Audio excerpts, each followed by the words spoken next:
Shalom. Ayawam Tawab, which is good day. Knock na wahai, Boria Sha'ala, Hawalakim La Atham, Call Shabawai, Baharacha, Wakak Shah, Yahweh Bahasham, Yahweh Shah Mahamat, which is truly here with the Hebrew Israelites coming to you week in and week out through the spirit and power of Yahweh Bahasham, Yahweh Shah, to preach to you so called Negroes, Latinos, Native Americans, West Indians, Haitians, and Israelite foreigners. Nacham, Atham, Kaya, Hamalakwath, Hashemayim, Korah, repent ye for the kingdom of heaven is at hand. First and foremost, before we get started, I'm going to say, Call Halayim La. Yahweh Bahasham, Yahweh Shah, Bahasham Racha, Kodash, and double honors to the elders and apostles and weird millstone that taught us his truth and rule well. And much respect to you, bros, that they're pushing his truth with all righteousness and sincere shalom, shalom. Shalom. All right, so essentially today we're going into Matar Shah Yasha'Allah, all right, the tribes of Israel, or it will be Matawath Shah Yasha'Allah, tribes of Israel, the 12 tribes of Israel. All right, and it's going to be Dan, Wagad, all right, Dan and Gad. All right, Don, we'll learn more about Dan and the kingdom. You see, but Gad is going into the so-called Native Americans. That's right. We'll start with Dan. I'm gonna break the word down first. Okay. So it says Don. You actually click into it, Dan. Yeah.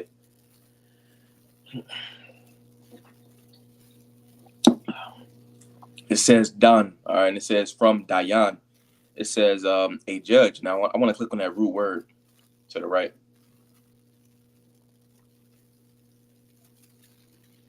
It says a primitive root. It says compare. You can scroll down. Keep going. It says judge to plead cause. It says judge, contend, plead to act as a judge, minister judgment. It says vindicate, strive to be at strife. You can scroll down a little bit to the inside the lexicon. Okay. Yep, the Chaldee lexicon. It says to rule, to regulate. It says to judge. All right, then it says to condemn, to punish, to contend with anyone. All right, because essentially when you go into Hebrew, a judge goes into vindicating. All right, to judge, to rule, to regulate. You see, but then a judge enacts their power by contending with the enemy. And I want to break the word down. Da goes into a door, and then Na goes into to life. All right, which that word for door is Dalah. All right, and life is going into Nan. Or more specifically, it would be Chaya, all right, but a word for Na is Nan. But when you put the two together, it's Dan, all right, the door of life, all right, because it pretty much is a foreshadowing of Yahweh Shah because he represents that door. All right, we can get that. I'm going to get that real fast. Okay. This is John chapter 10 and verse 9. It says, I am the door. I'm going to start from verse 7. It says, Then said Yahweh Shah unto them again, Verily, verily, I say unto you, I am the door of the sheep. All that ever came before me are thieves and robbers, but the sheep did not hear them. It says, I am the door. By me, if any man enter in, he shall be saved, and shall go in and out and find pasture. Now, ultimately, the door is Yahweh Shah HaMashiach, you know. Dan was a foreshadowing of Yahweh Shah, and we'll get that through the precepts. I don't want to zap. So I'm going to finish this out. It says, the concept of a judge in Hebrew is one that rules or judges, one that restores life, also applies to a deliverer as one who restores life to his people. All right, and words for Edenics, which Edenics is a study of pretty much a study of words and how words derive from Hebrew. Could you go to that real fast? Could you just Google Dean etymology? Okay. You said Dean? Actually, you can stay there. I get it. Okay. All right, this is Dean etymology. All right, and it says, go to Wikipedia. Got the wrong one. Right here. It says Dean is an English masculine given name, middle name with several origins, ultimately everything comes from Hebrew. It says derived from the Greek word dekanos, which means monk or dignitary in charge of 10 others. That's where you get like deci, you know. So it says, see also Dean Christianity, derived from English surname Dean from Anglo-Saxon word valley, and Anglo, I don't know how to say this word. It says ANGLICIZATION of Hebrew noun Dayan, which we got when we clicked on it. It says meaning law, justice, or verdict. All right, so And the study of words, it's related to Don, all right, which is a judge. I'm gonna finish this out. Oh, that was pretty much it. Let's get just to prove that. Let's go to Judges chapter 2, and we'll start at verse 13. Baba Kushab. Khan. Judges chapter 2, verse 13, it says, "And they forsook Yahweh and served Baal and Ashtaroth." You start verse 12. Khan, verse 12. It says, "And they forsook Yahweh, power of their fathers, which brought them out of the land of Egypt, and followed other gods, of the gods of the people that were round about them, and bowed themselves unto them, and provoked Yahweh to anger." Right, I'm gonna get a precept. This is Dabarium, Deuteronomy chapter 6 and verse 4. It says, "Hear, O Israel, the Lord our power is one. Shema Yasha'Allah Yahweh Eloheinu wa Yahweh Echad." All right, the Lord our power is one. That's the only God that we were told to serve, because He's the one and true only God. The other nations, they serve all these idols. All right, these worthless deities. That don't even speak. So that's pretty much what that's going into. How we went off as a nation, and served other gods. That's essentially has been Israel's downfall since the beginning. You keep going. Khan. Judges 2 and 13, it says, "And they forsook Yahweh and served Baal and Ashtaroth. And the anger of Yahweh was hot against Israel, and he delivered them into the hands of the spoilers that spoiled them. Yeah. And he sold them into the hands of their enemies round Right, about." captivity. Ultimately going into captivity, because pretty much under the power of the other nations. It says, so that they could not any longer stand before their enemies. Pretty much do like we are today, but only today it's worse. Because back then we had a knowledge of who we was, but like now it's ultimately worse. We're in the same predicament. Jake is into all these other doctrines. Jake is a Christian, so-called, a Muslim, Baha'i, into witchcraft. Jake does everything under the sun, man. Right. That's the reason why this place is called Babylon, because all these idols is like a cesspool of just different types of doctrines, philosophies, religions that pretty much Jake is cleaving onto. Everything and anything besides the truth. Right. Want me to continue on? Yeah, you got it. Khan. Judges 2 and 15, it says, "Whithersoever they went out, the hand of Yahweh was against them for evil. And Yahweh had said, and as Yahweh had sworn unto them, that they were greatly distressed."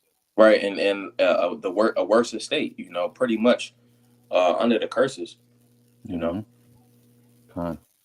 Verse 16, it says, "Nevertheless, Yahweh raised up judges, which delivered them out of the hand of those that spoiled them." Right, so the judges, all right, Don, Shawapatnyam, or judgings is Shawapatnyam, judges is Shapatnyam, but there were judges. Ultimately, Dan was a judge.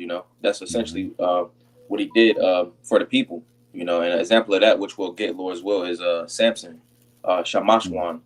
But it says, "Nevertheless, the Lord raised up judges which delivered them out of the hand of those that spoiled them." Now, the point that we wanted to get was pretty much the point of a judge was to restore life to the people. Wabakusha, could we get that word for delivered? Khan. Want me to get it in here? Khan, yeah. Delivered. Let's see. Genesis 9:2. No, it was in. You probably get that one too, but it was in the same verse. Oh, Salakia. Oh, let me go back. Judges 2 and 16. Yep. Let's see. Delivered.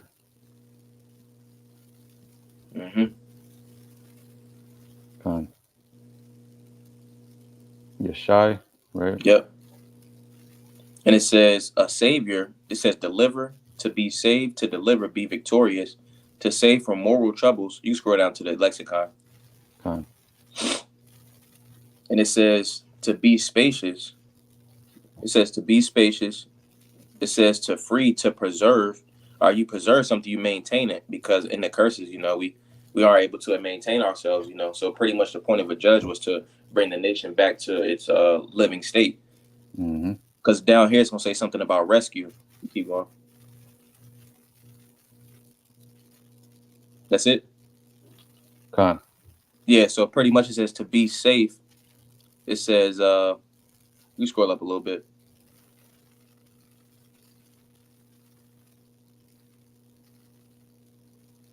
Well, pretty much the point, it says to preserve, and then it says right here, go back up. It says deliverance from dangers and distresses, pretty much bringing the nation back to its estate, you know, and going back time back into the verse. Go back to the verse. Because if we look up preserve and then to be preserved and to be rescued, pretty much it goes into be rescued and resuscitated. Going back to where it says to restore a life, that's what a judge ultimately did. Could you go back to that verse 16, Bible Shop? Okay. And it says, nevertheless, the Lord raised up judges which delivered them out of the hand of those that spoiled them. All right, and ultimately the Lord, Yahweh Shah, is going to do this for the nation, you see. But Dan ultimately did this for the people in those days. We'll see an account of this in let's get Genesis chapter. We'll get Genesis chapter 30 and verse 6, and then we'll go to Genesis 49 and 16. Let's get Genesis 30 and 6 first, though. 30 and 6, right? Yep. And it says, Rachel said, the Most High hath judged me, and hath also heard my voice, and hath given me a son. Therefore called she his name Dan. All right, because pretty much he was going to be a judge unto the people. All right, we'll get that. Let's go to Genesis Barashith chapter 49 and verse 16. This is Genesis chapter 49 and verse 16, and it reads, Dan shall judge his people as one of the tribes of Israel. Right, Dan shall judge his people. All right, and this prophecy was fulfilled in Samson, you know, Shamashwan. It says that Dan shall judge his people as one of the tribes of Israel. Dan shall be a serpent by the way, and adder in the path, that biteth the horse heels, so that his rider shall fall backward. That's ultimately going to Dan's fighting style, because they was a tribe of warriors. Now, I want to get the point where it says Dan shall judge his people as one of the tribes of Yasha'Allah. Could we get Judges chapter 13 and verse 2? You said 30? Oh, Salakia, 13. 13. Salakia. This is Judges chapter 13. Hold on. Salakia. They sent me to Jude. Judges 13 and verse 2, and it says, and there was a certain man of Zorah, of the family of the Danites, whose name was Manoah, and his wife was barren and bare not. And the angel of Yahweh appeared unto the woman and said unto her, behold, now thou art barren and bearest not, but thou shalt conceive and bear a son. Right, and that son was going into Shamashwan, Samson. Can you scroll down to verse 24? Con. Which Samson, Shamashwan was a Nazarite. You know, he took a Nazarite vow. Con, this is Judges 13 and 24, and it reads, and the woman bare a son and called his name Samson. And the child grew, and Yahweh blessed him. Yep. And the spirit of Yahweh began to move him at times in the camp of Dan between Zorah and Eshtaol. Right. So again, Samson was one of the judges. You know, I believe he, if I'm not mistaken, he delivered the people from the Philistines. You correct me if I'm wrong. Con, you're right. But yeah, that was pretty much it on Dan. You know, we'll learn more about Dan and the kingdom. You know, that was pretty much a foreshadowing of what Mashayak, Yahweh Shah came to do, because ultimately the name of Dan, all right, it goes into the door of life, all right, Hadalath, Chaya, all right, the door of life. You know, it's pretty much the door of life is a foreshadowing of what Yahweh Shah came to do, because ultimately going into that word Dan is a concept of a judge, is one that rules or judges, one that restores life, and also applies to a deliverer as one who restores life to his people. Going back to Shawapatyam Judges, it was 2, and I believe it was verse 16. It said the Lord gave judges, you know, so that they can deliver those out of the enemy's hands. You know, but again, we'll learn more about Dan and the kingdom. And the next tribe was actually no, we meant to go. Oh, we already got that. Let's go to back to Genesis. chapter 49, and we'll get I think it's verse 18. This is Genesis 49 and verse 18. It says, I have waited for thy salvation, O Yahweh. Right, and which we're all waiting for the salvation of the Lord. Every time we go into a different captivity, the men of the Lord are always sighing and crying and hoping for deliverance, and especially in this captivity, because this is the worst captivity, That's why the Apostle Tahar coined this year the hope for year Jacob's trouble, because every man of the Lord is in a spirit of hastening the day of Yahushua HaMashiach, we're tired of this place, Mm-hmm. God. Want me to continue on?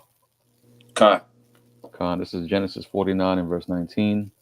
It reads, Gad, a troop shall overcome him, but he shall overcome at the last. Right, and that troop ultimately going into, it says a troop shall overcome him.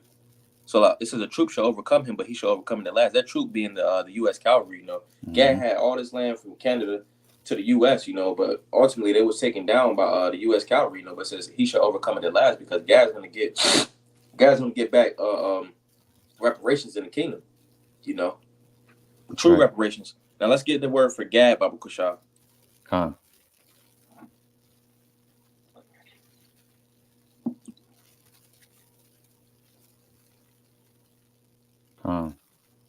Gad, God. Yep, and it says a troop, and you scroll down a little bit. It says, yeah, you keep going. It says fortune. It says fortune. Compare the root number 3. All right, but it ultimately goes into a troop. And I also want to get something else. Can you scroll back up? Mm-hmm. Let me see. You keep going. You keep going. Go up a little bit more. Down? No, up. Oh, so like. Okay. Much more I can go up. I probably don't do the same thing the phone does. But if we was to go over to, I'm gonna get it in my phone. Because God is the same as it's twofold. So it says God. It says a troop. You see, but you scroll over. This is H1410. I'm going to H1409. It says God. It says fortune, good fortune. It says in the sense of distributing fortune, troop, because God gets his name from fortune. You see, and we'll prove that through the precepts, Lord's will. And when you actually go into the word God, all right, God is going to Ragal, which is a foot, and then you got the Da, which is Dalath. All right, when you go into how you break down the characters, it's Ragal Dalath. All right, foot in the doorway, and ultimately we understand that troops, a lot of times they're on foot. Let me get the common definition for the word troop. All right, troop. It says. It's a lot. I'm gonna go to this. It says a group of soldiers. It says a cavalry unit corresponding to an infantry. All right, then it says it's a lot. It says troop, verb, to move or gather in crowds, to go one's way, walk. So pretty much on foot. Now, can you scroll up a little bit? Okay. And we'll click on that. It says root word etymology, gawad. And it says to invade, attack. It says overcome. It says crowd upon. And that's pretty much, it's ironic because that's how Gad was overcame, Mm-hmm. It was in his prophecy, Right.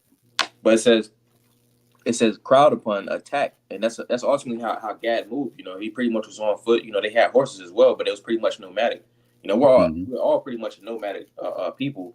But Gad, he really did this in the U.S. and present day Canada. But again, going into that word, it's Ragal Dalath, God. All right, a troop enters a pathway by foot with the intent of invading. A lot of times they would pretty much invade each other. Mm-hmm.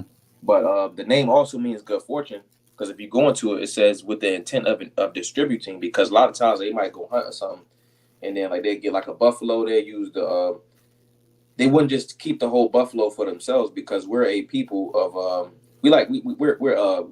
we're a neighbor friendly people. That's what, when Columbus came to the Americas, he said that they was very friendly, Mm-hmm. So A lot of times, Gad, they take a bison or something, and then like they'll take the bones, they'll turn it into combs, spoons, Hmm. knives. They pretty much divvy it amongst each other. Going to the good fortune because they had goods, they had substance, and they also had land. Could we get that real fast? Let's get Genesis 30:11, and I'm gonna get Dabarium Deuteronomy 33:20. Con. Let me go ahead and read that. Mm-hmm. This is Genesis 30 and verse 11. It says, "And Leah said, A troop cometh, Mm-hmm. and she called his name Gad." Right, a troop cometh because Gad is a troop, and ultimately Hmm. troop traveling on foot. You know, Right. like if I'm not mistaken, they was in King David's army. But then also I believe it was one Gadite. Gad is known for walking, but then it's been reports that they will run for miles. On foot. Hmm. You know, Con. this is Deuteronomy chapter 33 and verse 20. It says, "And of God, he said, Blessed be he that enlargeth God, or the Most High Yahweh." It says, "He dwelleth as a lion and teareth the arm with the crown of the head." All right, he teareth the arm because he had the blood packs. It says, "With the crown of the head." All right, pretty much going into the I think it was called the war bonnet. So the chieftain head. What they call it, bro? I know what you're talking about. Pretty much that head garment, pretty much. I forgot what it's Mm-hmm. called though. Kind of had big feathers, and then it went all the way down to the to like the knees or whatever. Pretty much, it was Right. a the chief here wear it, and it gave a because when you it's kind of a tangent, but what they teach in like military and law enforcement, they wear the big if somebody ever get put over by a state trooper, or like you might see the drill sergeants, they had the big hat, and they pretty much got that from Gad because it gives you an appearance of masculinity, and it makes the person looking at you look fearful, Right. so like a lot of times they wear that big ass that hat with the feathers on it to look intimidating to the enemy, you know. Right. But, just going back into it, you about to say something, bro? No, I just wanted to show you the image. Con, I just wanted to put that on the screen. yeah, it looks intimidating. A lot of times, like even when we see in like the Greek captivity, and then also with just different captivities, you might see like a Spartan. Well, the Spartans was us, but how Esau portrays them is like they have the horse jump with the on the helmet, because Hmm. it looks intimidating, makes you Right. look bigger. Even the so-called Mayans was doing that. Zabalawan. Right. Let me go back. You just getting it back. Yeah, I was going back to that. Uh, Con. but yeah, we got Deuteronomy 33:20 because again, God that goes into a troop, but then also God goes into good fortune. So it says, Hmm. I'm gonna get that word for fortune. It says, and of God he said, Blessed be he that enlargeth God. He dwelleth as a lion and teareth the arm with the crown of the head. And the crown of the head going into that war bonnet, and then teareth the arm going into those packs that they made amongst each other. Now I want to get that word for fortune. Hmm. All right, and it says fortune definition. It's a lot. All right, and it reads, it says, a very large sum of money, riches, wealth, a store of material possessions. All right, I'm gonna get riches and wealth. It says abundance of valuable material possessions. It says abundant supply. A lot of that was here. It says all property that has a money value or an exchangeable value. Let me go back, go to riches, and it says things that make one rich, and ultimately going into all that land that Gad had. Hmm. Going into it was a book that I read, but pretty much it was saying that this land was a princely realm. So Gad had a lot of wealth. You know, That's right. but I wanted to get this definition. It was somewhere in here. Might be this. It says fortune meaning. It says so.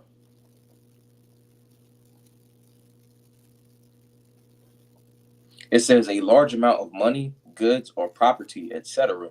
Gad had a lot of land. And that's pretty much that goes into his blessing. You know, a lot of stuff comes with that blessing, but um, ultimately we can see that because what does America have now? They took all of his land.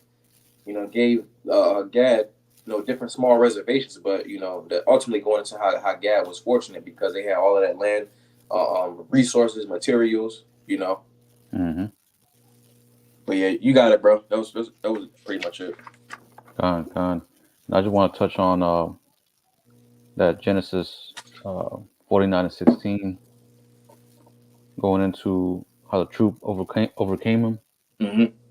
Because it's pretty ironic, like we mentioned earlier, how Gad's name is a troop. And how he got pretty much he got taken down by a troop, like you Hmm. mentioned earlier, the U.S. Cavalry. I got this article because as we know, right throughout history, that Gad, you know, was in was always in very heated, uh, I guess you could say, conflict with Esau, to the point where Esau, would come in and try to invade Gad at um, at their homeland, and try to take out uh, Gad by any means necessary. They would eventually try to invade in and kill women and children. You know, and they would, like you said, come in swarming in large amount numbers. Like the scripture says, the enemy, or I believe I can't remember how it goes, but talking about how Esau shall come in as a flood, right? Hmm. But I got this article from primary source. What's this? DPLA.LA. But it says the Wounded Knee Massacre. It says by the end of the 19th century, the U.S. government had permanently transformed Native American life across the United States through broken treaties, bison hunting to near extinction, and reservation containment.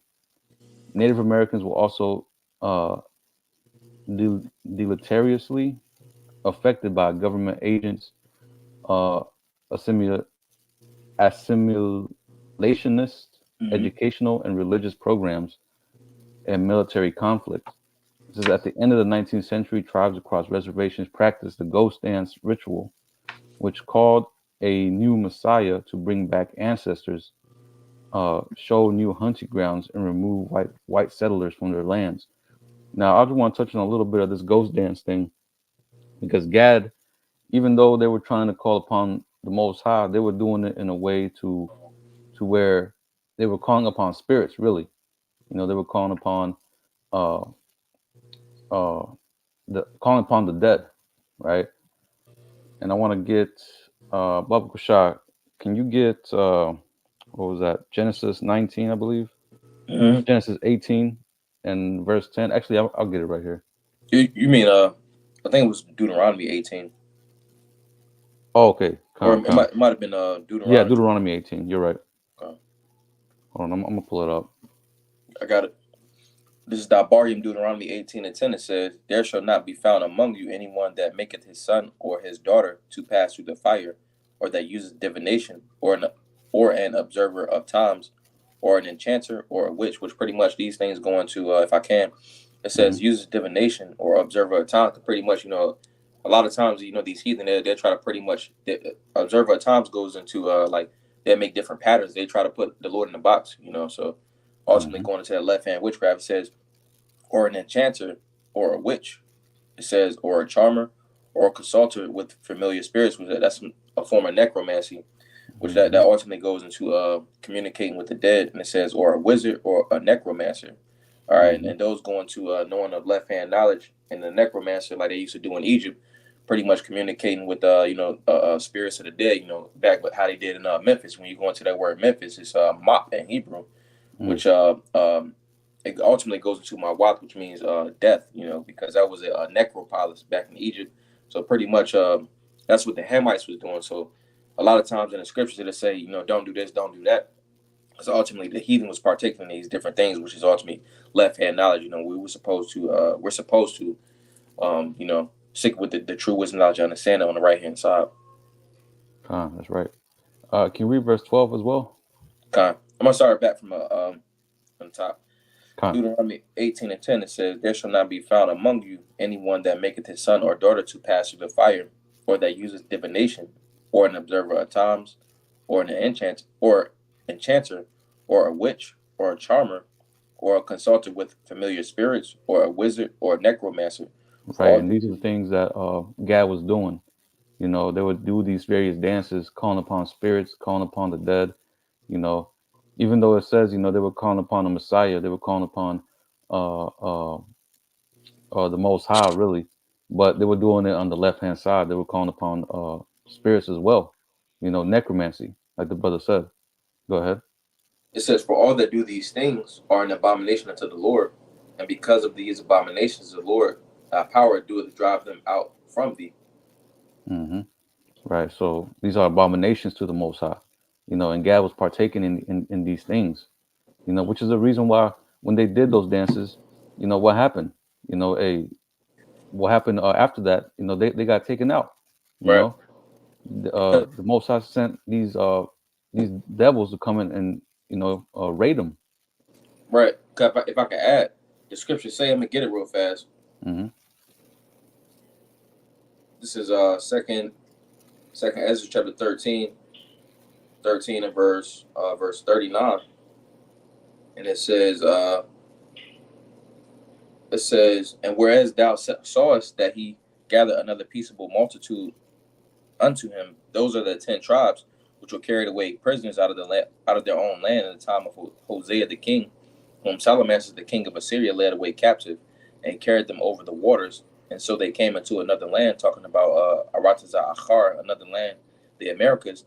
"But they took this counsel among themselves, that they would leave the multitude of the heathen and go forth into another country, where never kind, where never mankind dwelt, that they might there keep their statutes, which they never kept in their own land." So ultimately, going into, um, this is supposed to be a place where the Northern Kingdom, because Northern Kingdom will go off, into idolatry a lot, Hmm. So pretty much over here, we were supposed to keep the law, statutes, and commandments, but that wasn't taking place. And just like in the Holy Land, if that wasn't going on, just like the heathen was removed, we will be removed from the Holy Land. You see, but then it also can be applied to over here, because that was a blessing for Gad, but they started doing that off stuff, and the Lord pretty much gave them those small reservations. Con. Hey, for some reason my screen's not showing. Oh, my bad. Are you good, Con? I got this also pulled up. This is from plainshumanities.edu. Going into the ghost dance because it pretty much goes a little bit more in depth. It says in 1869 or 1870, it says Tavibo, a northern Paiute and first ghost dance prophet, preached that white people would disappear from the earth and dead Indians will return to enjoy a utopian life. Which this ain't going to happen until the kingdom comes. He probably had that vision, where Esau's going to be eradicated, and Gad and the rest of the tribes will come together and live that utopian life. But he also, what did he do next? This is right here. He also claimed to communicate with the dead and taught followers to perform a ceremonial circular dance that contributed to the movement, earning the ghost dance label. So this is uh Gad, who claimed to be a prophet, which he probably had that vision, where he saw Esau be eradicated from the earth. But he went off by, teaching them, but first by, communicating with the dead, and then teaching the rest of Gad to, follow in his stead. But let me see. Let me go back. I'm gonna get that Wounded Knee massacre. But it says, continuing on back here, it says, as the ghost dancing spread, it compounded tensions between Native Americans and U.S. government officials. After the death of Sitting Bull, a Lakota holy man, at the hands of the U.S. military, a band of Lakota fled the Standing Rock Agency and made for the Pine Ridge Agency to seek protection. En route, they were stopped near the Wounded Knee Creek on December 29, 1890, and forcibly disarmed by the 7th Cavalry, who came with an arsenal of weapons and a thirst for action. right? So the Most High sent these devils after them. You know, this is all prophecy being fulfilled. Ultimately, for what? For Israel's disobedience. You know, for them going off. But continuing on, it says the disarming turned quickly into a massacre, and the U.S. Army slaughtered 90 Lakota men and 200 women and children. It says after 3 days of blizzard, the army buried the frozen corpses of the Lakota slain in mass graves. Although there was conflict within the army about the actions of Colonel James W. Forsyth, who led the 7th Cavalry and was responsible for the massacre, many soldiers at Wounded Knee were honored for their bravery. Right. So again, this is the cavalry that pretty much wiped out Gad in this massacre. But there was many massacres, you know, that Gad went through, man. You know, you have let me see, you have a couple. You know, you have the Sand Creek massacre. You have also see if I can pull it up real quick. You have the Great Swamp massacre. You know, but pretty much, you know, there was multiple massacres that happened from the cavalry uh, that Gad pretty much suffered. You know, going back to the Genesis, that Genesis 49 and 16. You know, that troop overcame Gad. Right. Right. Let me see. Should I go back to that Deuteronomy? 33 and 20. You want me to get that? No, but you done with the articles? Yeah, that was pretty much it. Con. Well, that was pretty much all I had. We can run that back. We can run back. I'll run back Genesis again, and then we can close with Deuteronomy 33 and 20. Con. It's a lot. All right.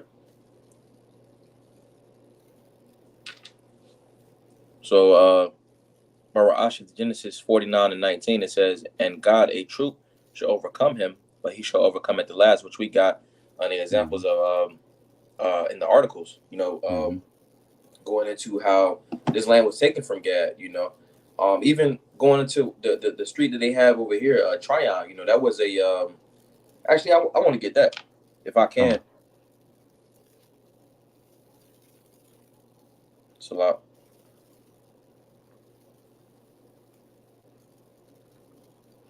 All right, it says right here. It says the road now known as Tryon Street was once a Indian trading path which stretched over 800 miles from the Cherokee Nation in the south to the Iroquois in the north. It was known as the Great Warriors Path, the Iroquois Path, or the road to the Cherokee Nation, which they called it the Great Warriors Path, and they also called it the path which you had to go armed because pretty much Gad was warring back then. So another reason why this land was taken from Gad because they pretty much were warring with each other. You know, but oh yeah. Yeah, I got it right here. It says the road now known as Tryon was a Indian trading path which stretched over 800 miles from the Cherokee Nation in the south to the Iroquois in the north. It was known as a Great Warriors Path, the Iroquois Path to the road to Catawba Nation, which I believe they was in South Carolina. It says the path connected the populous Catawba Indian Nation settlements 20 miles south of Charlotte, near present-day Rock Hill, to their bitter enemy, the Iroquois tribes of New York. Other Native American tribes in the Mecklenburg region in the colonial period included the Sugaree, Shootery, which I believe that goes into to like Sugar Creek area, Esau, and Waxhaw, all in the Charlotte area. It says over the time the path became a major artery of the commerce in the American colonies known as the Great Wagon Road. It stretched from Philadelphia to the back country of the north and the south of South Carolina. The section of this road was named Tryon Street in honor of Colonel William Tryon, the royal governor of North Carolina from 1765 to 1771, which I want to get that again. That's the spirit. This is Barbara Ashley, Genesis chapter 49 and verse 19. It says, and God, Gad, a troop shall overcome him, but he shall overcome at the last. Ultimately going into how he was overcame, because we talked about the different reservations, so-called Indian reservations, you see, but then going into that, because that was a big route. You know, it was was almost like it could be used as a trading route, pretty much like a major highway, basically. Hmm. That's how one way it was overcame, because that was taken and turned into something else. It's called Tryon Street now, in honor of Esau. Right. That's ironic, because um at one point, when Gad was going off, a lot of them felt as if the Lord wasn't going to do what He did, but it ultimately shows that the Lord is true to His word. You Right. know, going into the irony. So I'm gonna read again. It says, "And God, a troop shall overcome him, but he shall overcome at the last." And ultimately, God is going to overcome. When we get the kingdom, you see. But then also, the Lord is going to raise up certain members of the elect with that spiritual power to get busy on Esau. All right, but we get that debarking Deuteronomy 33 and verse 20, and then we can go ahead and close. And it Con. says, This is the book of Deuteronomy 33 and verse 3. It says, "Yea, he loved the people. All his." Salak 20, What was that? 20. Oh, okay. Salakia. Deuteronomy 33 and 20. It says, "And Gad, he said, Blessed be he that enlargeth Gad. He dwelleth Mm-hmm. as a lion, and teareth the arm with the crown of the head." Right, and just like it says, blessed be he. Can you go to verse 6? Con. Or it might be like Deuteronomy. it says something about Ephraim. Let's go down slower a little bit. Let me see. Right here. It says, "And of Joseph, he said, Blessed of the Lord be his land," going into Puerto Rico, rich port, and also going into Boricua. Because Hmm. when we go into this, it says, "Blessed of the Lord be his land," which is Barakath, Aratazah Yahweh. Blessed Barakata, and it sounds, you can hear it in the phonetic sound, Boricua. Hmm. I think that ultimately goes into land of the veiling Lord. So Mm. also going back down to where for Gad, it's basically on the same token. Back to verse 20, Baba Kasha. Con. And it says, "And of God he said, Blessed be he that enlargeth Gad." You see, and who is that? The Most High Yahweh. Right. He dwelleth as a lion, and teareth the arm with the crown of the head. Ultimately going to how Gad moved. Tearing the arm, the blood Hmm. packs in the crown of the head, going into them war bonnets. You see, so ultimately, in the end, Gad is going to win. All the nations are going to win. In the end, ultimately get that victory. You see, that was pretty much all I had, bro. Con. Con. I got one precept Got it. in Isaiah 28.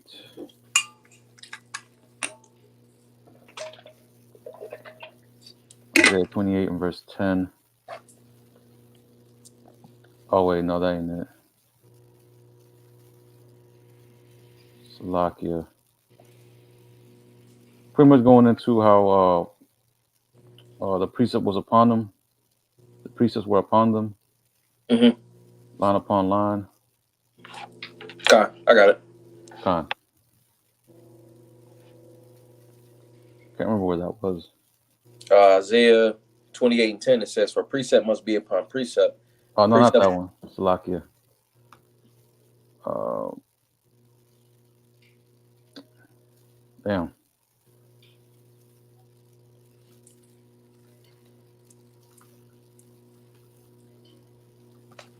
Salakia, bear with me. Okay.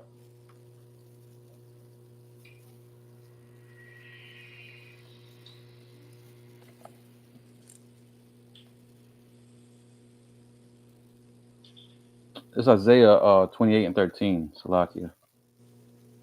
Let me go ahead and read it. Yeah, yeah. I got it right here.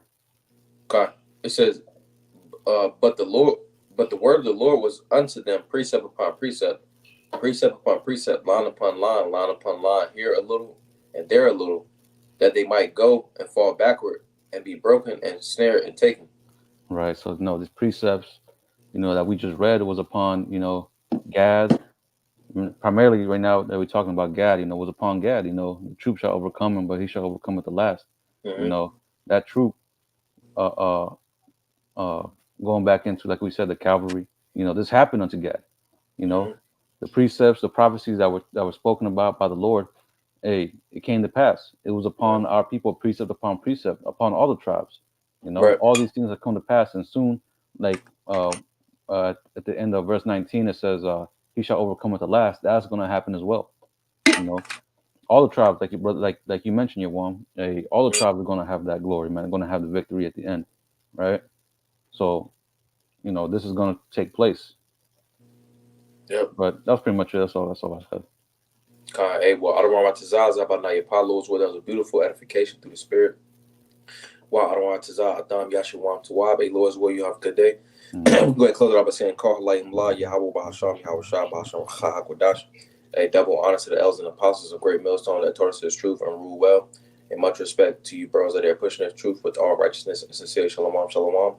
Why Shalom. Yahweh Mahar, La Bachayim, may God speak to the elect. Shalom, shalom. How you want to walk? Good day. Shalom.